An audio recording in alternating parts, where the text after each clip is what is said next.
సత్యసాక్షి అనుదిన మన్నా ద్వారా మీ అందరికీ శుభోదయం.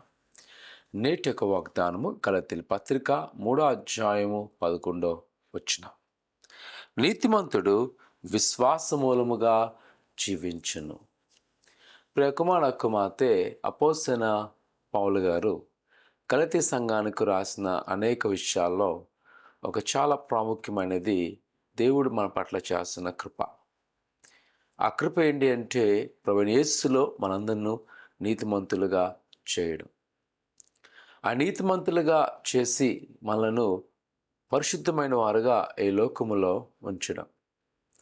ఒక విధంగా ఈ యొక్క లోక పరిస్థితులను మనం చూసినట్లయితే ధన వ్యామోహము, ఈ లోక వ్యామోహాలు, ఆకర్షణలు మనకు కనబడుతూ దేవుని యొక్క సన్నిధిని, దేవుని యొక్క చిత్తాన్ని దూరం చేస్తూ ఉంటాయి.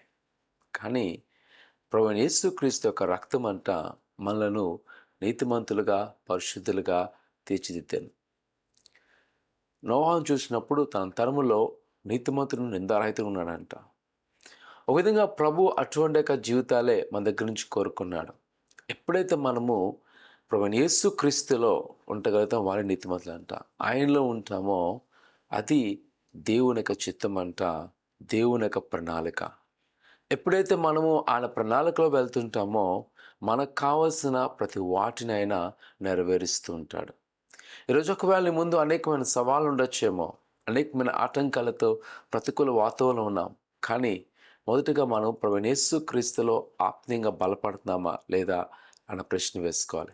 ఆయనకు అనుకూలంగా మనం కానీ జీవించినట్లయితే, ఆయన చిత్తానుసారంగా ప్రవర్తించినట్లయితే దేవుడు తప్పనిసరిగా మనలను ఆశీర్దిస్తాడు. ప్రార్థన చేసుకుందాం.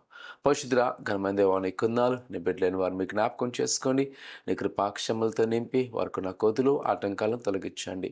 అలా నీ యొక్క మహా ఐశ్వర్యముతో నింపండి. మరి ముఖ్యంగా ప్రభా, నువ్వు నీతివంతులుగా మనం చేస్తున్నావు నాయన, మరలా పడిపోకుండా లేవనెత్తి ఆయన యొక్క ప్రతికూల వాతావరణంలో నీ యందు ఆసక్తి కలిగి ముందు వెళ్ళక సహాయం చేయమని యేసునామమున తండ్రి, ఆమేన్. ఆయన ప్రభు చిత్తం మన మీద ఉన్నది. ఆయన ఎల్లప్పుడూ మనకు సహాయం చేయను. నమ్మకించండి.